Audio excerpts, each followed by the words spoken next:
So hey guys আপোনালোকে MIH ইনফৰমেশ্যনৰ অন্য এটি নতুন ভিডিঅ'লৈ পুনৰ স্বাগতম জনালোঁ। কিছুদিন আগত মই মপ আপ কাউন্সিলিঙৰ ওপৰত এটা ভিডিঅ' আপলোড কৰিছিলোঁ। তাত মই কৈছিলোঁ আপোনালোকক মপ আপ কাউন্সিলিং কেই তাৰিখে কণ্ডাক্ট কৰিব আৰু মপ আপ কাউন্সিলিঙত কোনবোৰ ষ্টুডেণ্টে এটেণ্ড কৰিব পাৰিব আৰু মপ আপ কাউন্সিলিং এটেণ্ড কৰাৰ কাৰণে কি ডকুমেণ্টছ লাগিব।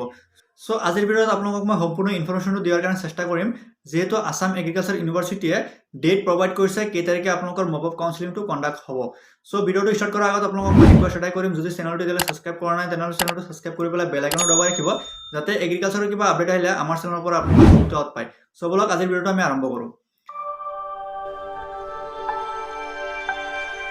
সো মই লাষ্ট ভিডিঅ'ত কৈছিলোঁ আপোনালোকৰ আসাম এগ্ৰিকালচাৰ ইউনিভাৰ্চিটিয়ে মপ আপ কাউন্সিলিং কণ্ডাক্ট কৰিব এইটো মাহৰ ভিতৰতে।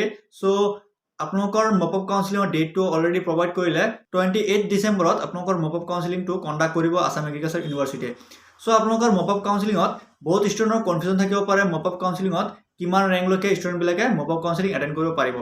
সো বহুত ষ্টুডেণ্টে মোক কমেণ্ট কৰি সুধি আছিলে মপ আপ কাউন্সিলিঙৰ টোটেল চিট ভেকেঞ্চি কিমানটা হৈছে। সো আপোনালোকৰ টোটেল ভেকেঞ্চিৰ এটা লিষ্ট ওলাব চিট মেট্ৰিক্স বুলি। সেই চিট মেট্ৰিক্সটো আসাম এগ্ৰিকালচাৰ ইউনিভাৰ্চিটিৰ অফিচিয়েল ৱেবছাইটত প্ৰভাইড কৰিব।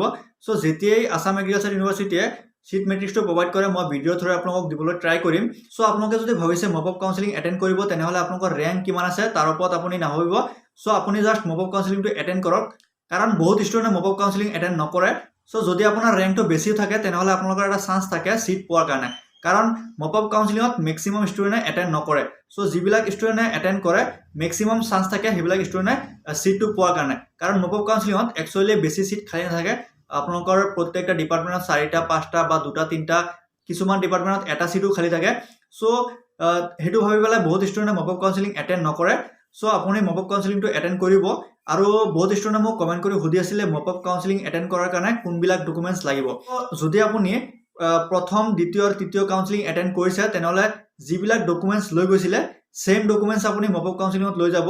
আৰু যিবিলাক ষ্টুডেণ্টে অলৰেডি আসাম এগ্ৰিকালচাৰ ইউনিভাৰ্চিটিৰ ডিফাৰেণ্ট ডিপাৰ্টমেণ্টত এডমিশ্যন লৈছে তেনেহ'লে সেইবিলাক ষ্টুডেণ্টৰ আকৌ নতুনকৈ ডকুমেণ্টছ লৈ যাব নালাগে।